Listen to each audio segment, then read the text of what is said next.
Squid Game Season 1, Episode 8 Recap.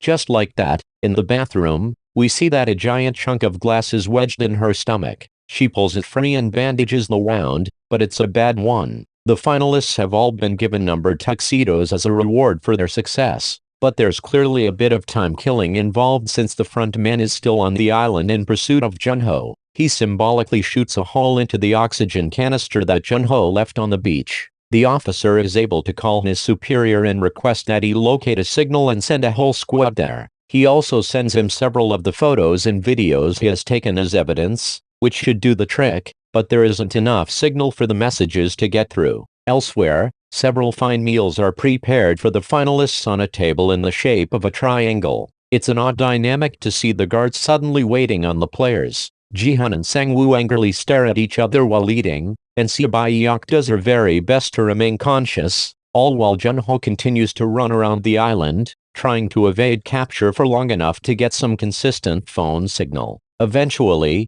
he's cornered. The front man knows plenty about the gun loading policies of the Korean police, so he knows that Junho only has one remaining bullet, which he promptly puts in the front man's shoulder. But that doesn't dissuade him. Junho asks who the hell he is, and finally the twist is revealed. The front man is indeed Junho's brother, In-ho, as we predicted several recaps back. He asks Junho to make this easy, but he won't. Instead of answering his brother's question of why In-ho instead shoots Junho, and he falls off the cliff into the ocean. Meanwhile, the finalists were all left with a steak knife each following their dinner, and back in the dorm room, each sits on their bed and presumably contemplates stabbing the others. Seobae-yeok, though, isn't looking too good. Jihan approaches her, and after a brief conversation about her family back in North Korea, they agree to make a deal. If either of them can make it out of this, they'll look after each other's loved ones. Before he can swear to this, though,